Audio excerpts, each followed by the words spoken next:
thedailymass.com. Experience the Roman Catholic Mass from historic St. Louis Cathedral every day on thedailymass.com. His love, anywhere in the world.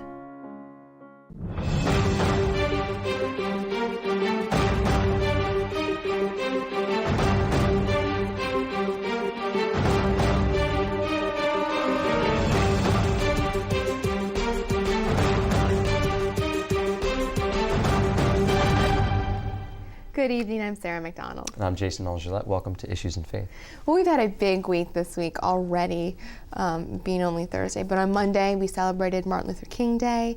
And for our day on, not off, hundreds of our youth and young people participated in service projects throughout the city. That's a great program that we've highlighted on the show, and so glad that they take advantage of that opportunity to do something on that day. That's right. Sometimes we can get caught up in just kind of sitting back and doing nothing, and this is an opportunity to go out there and do something. So. It is, and it's important, as Catholics, that we understand that the service comes from our gospel call to help one another. Yeah. And so all of the youth and young people that participated started the day with a prayer service and a commissioning by Archbishop Amen that really put into focus what they would be doing, and then ended the day with some reflection on daily readings, as well as what they did and how they fulfilled their gospel call. So it's such a beautiful way, because so many people, no matter what your beliefs are, believe in community service and in volunteerism.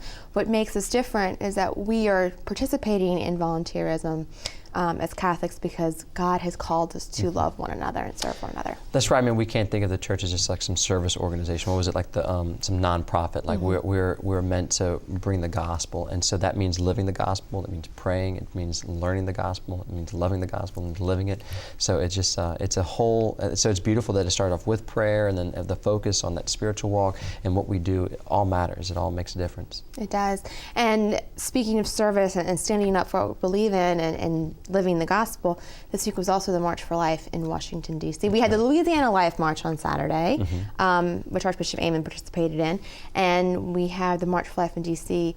yesterday, and hundreds of thousands of people braved. It's absolutely amazing. Single-digit wind chills and far below freezing temperatures in D.C. with snow coming down to participate and take a stand for life. I know we've been to the march at different times. It's very cold, but it's amazing to see the thousands, like over 250,000 people or even more.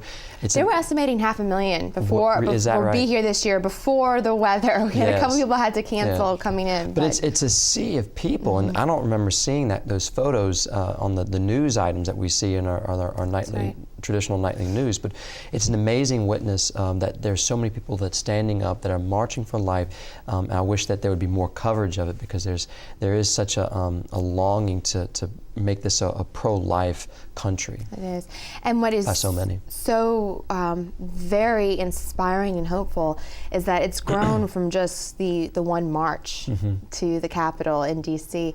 It has grown to the night before there is a concert, there's a mass. That's right. 2 nights before there's a rally, a pro-life rally, where they're teaching young people about the apologetics of life, really. And it's so incredible to see these young people so committed to being a real pro-life generation, and to see the adults who have been working for decades now, like our own Sharon Rhodey and Peg Kenny, who go every year to take that stand for life and have been doing so from the very beginning. This was the 41st anniversary, which is a horrible word to use for it, of Roe versus Wade, and millions of babies have been killed and mothers' lives truly destroyed. I know there's so many great ministries now that Regret No More and Silent No More and Rachel's Vineyard. Like there's this opportunity for people, because that's a cross, it's a challenge, that's definitely something that burdens their soul, and seeking healing and allowing the church to minister in all these different areas where abortion is affecting the fathers, the mothers, the people who the grandparents, the parents who may have had a hand in encouraging the abortion because they didn't think their daughter was ready.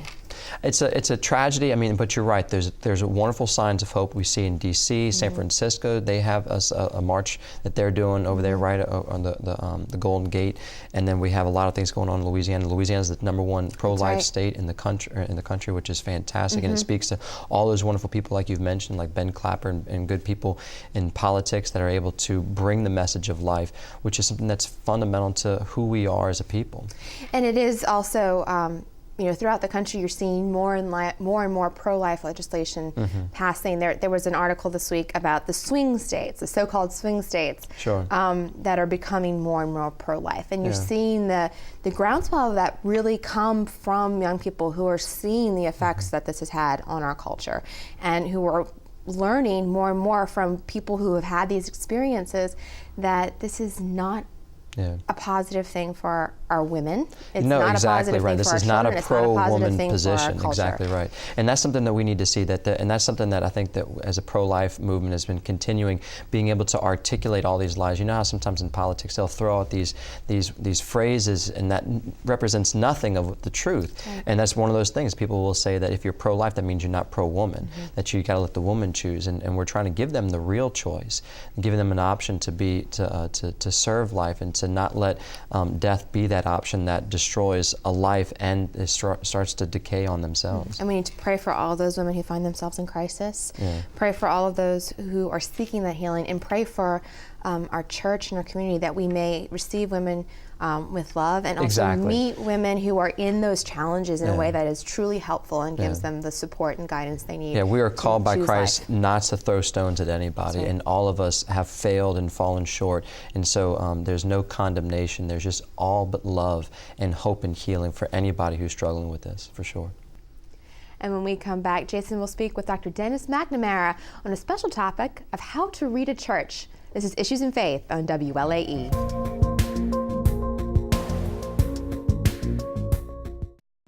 You're watching WLAE, New Orleans Public Television. Find us on Cox Channel 14, Charter Channel 11 and 711, AT&T Channel 32 and 1032, Dish TV, Direct TV, and over-the-air broadcast on Channel 32. Here in New Orleans, we are blessed with many beautiful and historic churches. Tonight, we're joined by Dr. Dennis McNamara to talk about the upcoming presentation, How to Read a Church. And thank you very much for being with us. My pleasure. Well, so tell us, I've heard it said before that a picture says 1,000 words. I feel like the architect of a good old church can say 1,000,000 words to us. What's going on? Tell us how to read a church. Well, at first it's important just to begin with the fundamental notion that we communicate and absorb ideas with all of our senses, not just the ear. And I think when people go to church, they tend to think, I'm going to hear the scripture, I'm going to hear music, I'm going to hear a homily. And then seeing is kind of this extra thing. So, God communicates himself through visible things as well, and the church building has a very particular role to reveal to us what our own future in heaven might be like. And it's much more potent when it comes through the eye than the word, although they're both working I think together. we see that back in Leviticus, right? God giving the plans for the church or the temple, right? So what it would look like. What's the importance of just not making a functional space, but making a sacred place? Well, the fundamental knowledge that comes out of the Old Testament is that the temple, as you mentioned, is not just a building for practicality's sake. There's long descriptions of the Holy of Holies, the Ark of the Covenant, the walls covered in cedar. And the basic logic is that to go into the temple was to go into a place of mythical time and space. So to step out of this world and to step into a foretaste of our own heavenly future. That's why the inside of the temple was covered with carvings of trees and flowers and angels and gold, to say we're in the fallen world, but to step into this building is to step into a foretaste of the world restored at the end of time.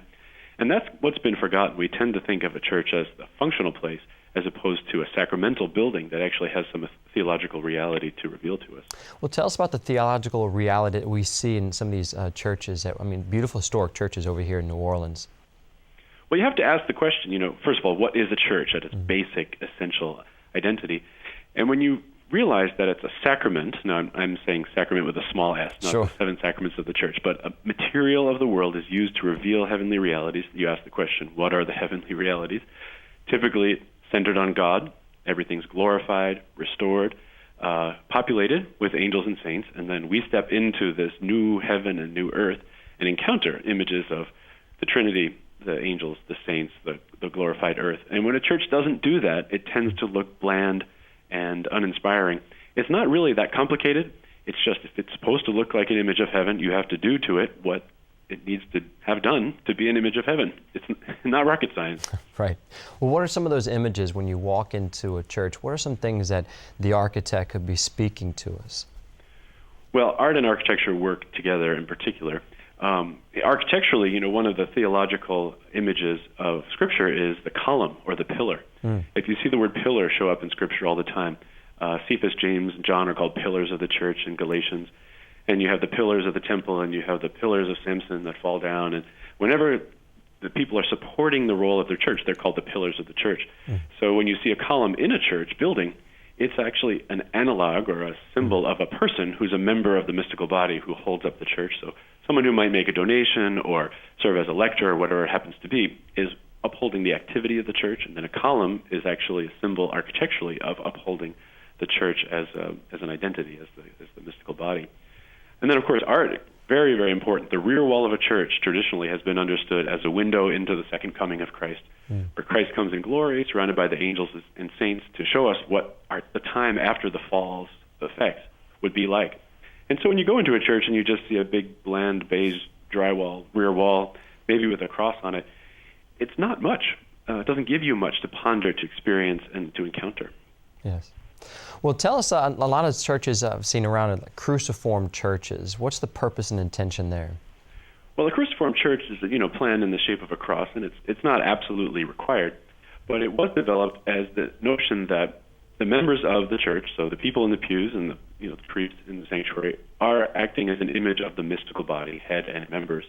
And so if the people in the church are actually formed into the shape of Christ on the cross, then they're symbolically being presented as a sacrifice to the Father that is made new in the Eucharist again. And so, again, not absolutely mandatory, but a nice, pious, good thing to do. Well, I was talking with a priest just a couple of days ago, and we were talking about just how a lot of more recent kind of setup where the architects kind of influenced the structure of our churches, where we lost that theology that really helped the architects understand what they were doing and what they were building. Could you talk a little bit about that? Sure. Well, as much as I am happy to heap blame on architects who don't do their homework, it's not just the architect's fault. The clients often don't know what a church is either. So they tell the architect, give us so many pews, a bride's room, a bathroom, and fire safety, and then they hang a cross on the back, and that's enough. When it's really not. Oftentimes, neither the priests, the building committees, nor the architects know that a church is a sacramental building of the new heaven and the new earth. And so I often say it's people who don't know what they're supposed to be doing are being hired by people who don't know what they're supposed to ask for. And then we wonder why we're not happy with the results. Right. Well, tell us again, walking through a church, and it's not supposed to be just some kind of a meeting space, that there's something about the whole thing that's supposed to be communicating to us and supposed to be drawing us in deeper too. Talk more about that, please. Right. Well, the fundamental notion of all liturgical things is that we are experiencing a foretaste of the heavenly liturgy. This is right out of the documents of the Second Vatican Council. Mm-hmm. And when you talk about heavenly things, it's not just some faraway place where people are, bored standing on clouds. We're talking about this earth being glorified and united to God. Yes. So any effects of the separation that occurred at the fall, are overcome by the victory of Christ, but the application of Christ's victory is still happening. So we're in this in-between time where we're still feeling death and sorrow and pain and all of that. But to go into a church is to be able to hear, see, smell, touch, taste the heavenly reality. So the Eucharist is the heavenly food. Incense is the sweet smell of prayer. Flowers, the sweet smell of the new earth. And then to go inside a church is supposed to show that glorified quality of being united with God, which means, practically speaking, the materials will be elevated. They won't look like a typical house or a shopping mall because they're not just meant to evoke the earthly world, but to show the earthly world glorified. And that's why in traditional churches you often see things like marble, gold, silver, stained glass, painting programs that are of jeweled colors, elaborate stencil work, that kind of thing, trying to make the walls of the church look like the jeweled walls of heaven. And when they don't, it just looks like this world, and that's not enough. Well, you know, I feel like we can see that, though. People who don't really know that much about all the background and the great theology behind the architect, they'll just instinctively, when it comes down to maybe their wedding day, they don't pick those kind of shopping mall style type churches, but they'll go to the historic churches. What has led us out of that kind of looking the intensity and I guess the intention of building these churches or newer churches? What has led us out, and how can we get back? Well, it's a complicated process of several hundred years, believe it or not.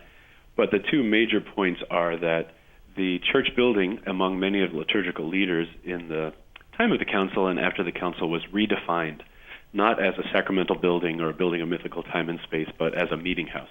Mm. And when you read a lot of the books and the periodicals that came out in the early 1970s, their buildings were described as meeting houses. There was a series of church books about how to build churches called the Meeting House Essays. Mm. There was another architect who wrote a book called Building for Worship, and one of the chapters was called The Return to the Non-Church. Mm. And he was arguing specifically that you should not build churches. You should build meeting rooms. And if it takes on any sacred character, then that's a problem, and you have to do what you ought to do to undo that.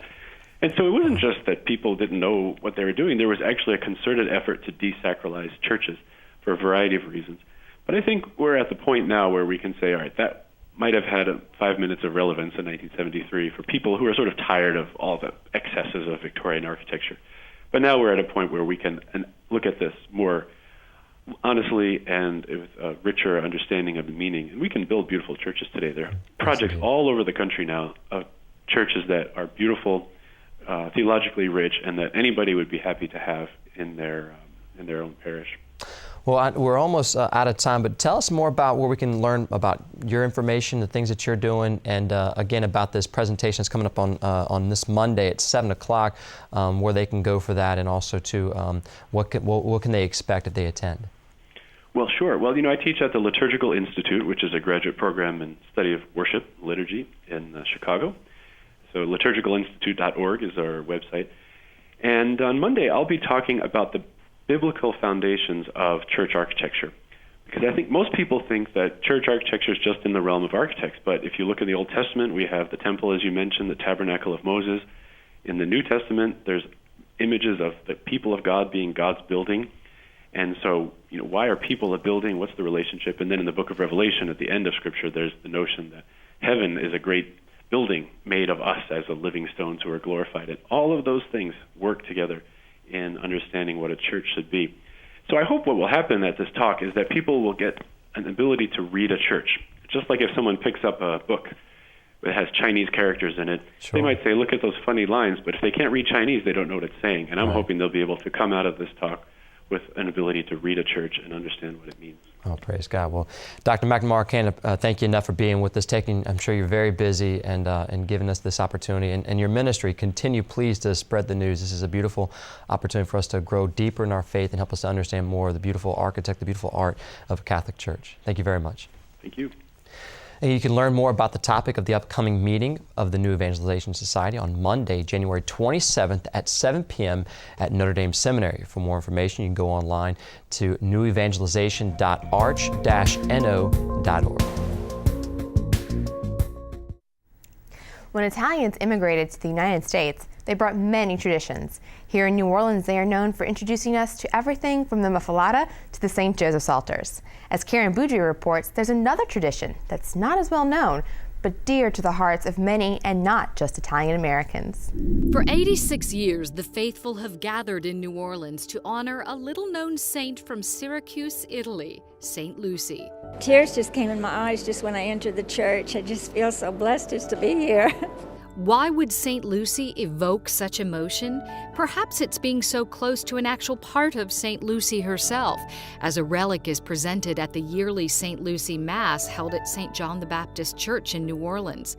Leighton Saravolo is keeper of that relic. He makes sure it is locked away in a safe deposit box and then brought to and protected at this yearly Mass. Literally, it brings a piece of St. Lucy to the people at the Mass.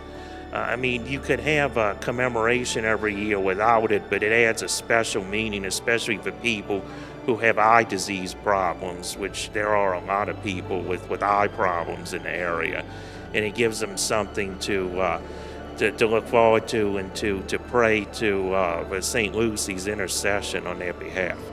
St. Lucy is known as the patron saint of eye disease because she only had eyes for God.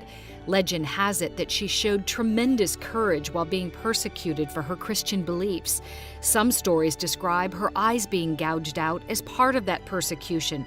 Other stories claim she did it herself to thwart a suitor and remain a virgin for God. And through God's intercession, her eyes came back. Lucy was eventually killed by her persecutors, and on the day she died, something very special happened.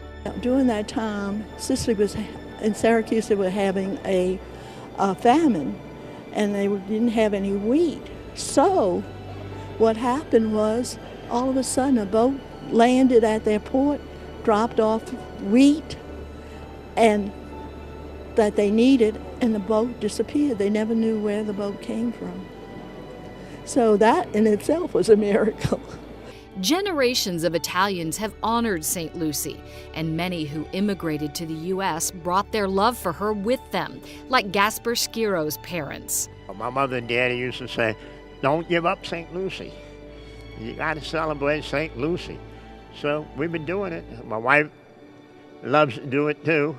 It's like part of the Christmas season, and it's part of a family tradition. So yes, and we would feel like something was missing. So it is special. The St. Lucy Society was formed by a group of neighborhood Italian women who were dedicated to boosting the devotion to St. Lucy. They also raise money for various eye organizations, among other good deeds.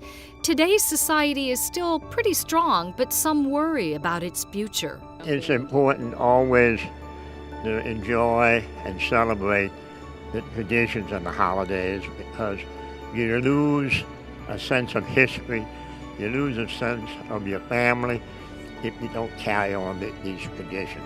Well, as long as I'm able to, I'm going to do it. I just hope somebody younger than I am say, I'll take over. Perhaps St. Lucy herself will light the way for a new generation. For Issues in Faith, I'm Karen Boudry. The name Lucy means light, and for this reason, she is invoked by those who suffer from diseases of the eye. Her feast day is celebrated every year on December 13th. You're watching WLAE, New Orleans Public Television. A little over 8 years ago, Carlos Miguel Prieto signed on as the new music director of the Louisiana Philharmonic Orchestra, and ever since he's been an integral part of the city's music culture, helping to bring people together with the international language of music, a language he says has its roots in faith. Janet Gross has the story.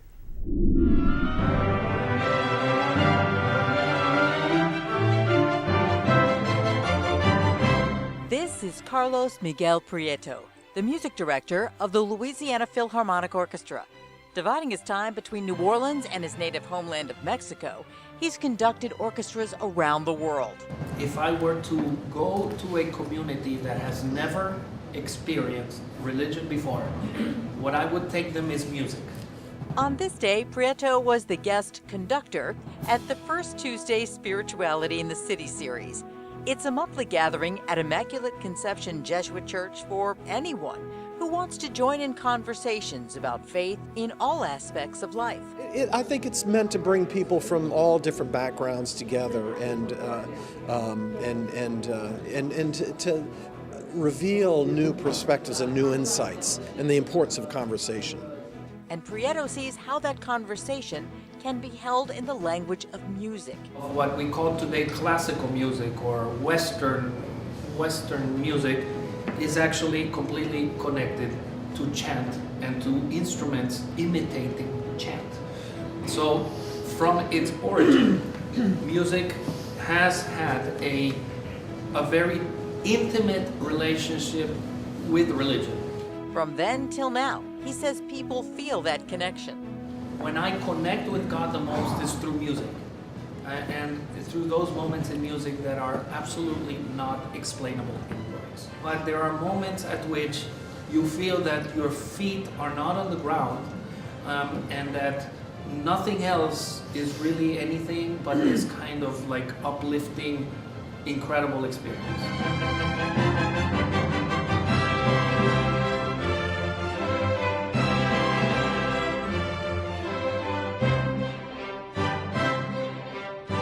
Encounter so many people who are blessed in a spiritual way by the music we present with the LPO, and has literally changed their lives, and they've become lifelong patrons.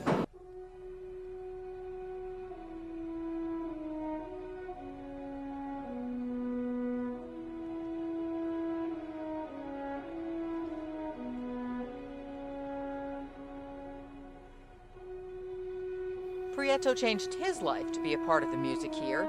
He signed his contract with the LPO the day before Katrina hit. He says in an area that incorporates music in everything, the recovery of the symphony played an important part in the recovery of the city.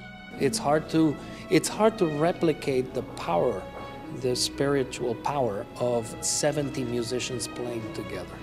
And also a good thing for our young people to see people coming together and blending and making music and connecting, because it's a great example of what a community should be like. The tie between music and faith, conducting in faith. These are the kinds of things they discuss here. Faith in all aspects of life, different faiths, different lives. A conversation that is itself a symphony, encouraging harmony and understanding. I'm Janet Gross for Issues and Faith. This free series is sponsored by the Jesuit Church of the Immaculate Conception, the Loyola Institute for Ministry, and the Catholic Bookstore. Upcoming speakers include a local imam and a Pulitzer Prize-winning journalist. The heart of Woman's New Life Center is its outreach to women in unplanned pregnancies, especially those who are seeking an abortion. Our professional counseling services, combined with free ultrasound tests, provide each woman with the nurturing she needs while also revealing her unborn child to her. For more information about the life-saving work of Woman's New Life Center, call 504-831-3117 or visit womansnewlife.com.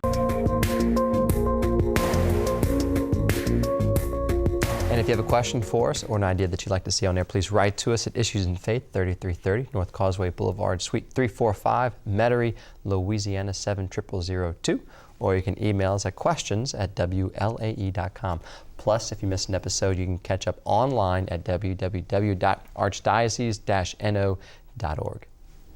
And that's our program for this evening. For all of us at Issues in Faith, thanks for watching. We'll be back next week. Hope you join us again soon. Until then, God bless.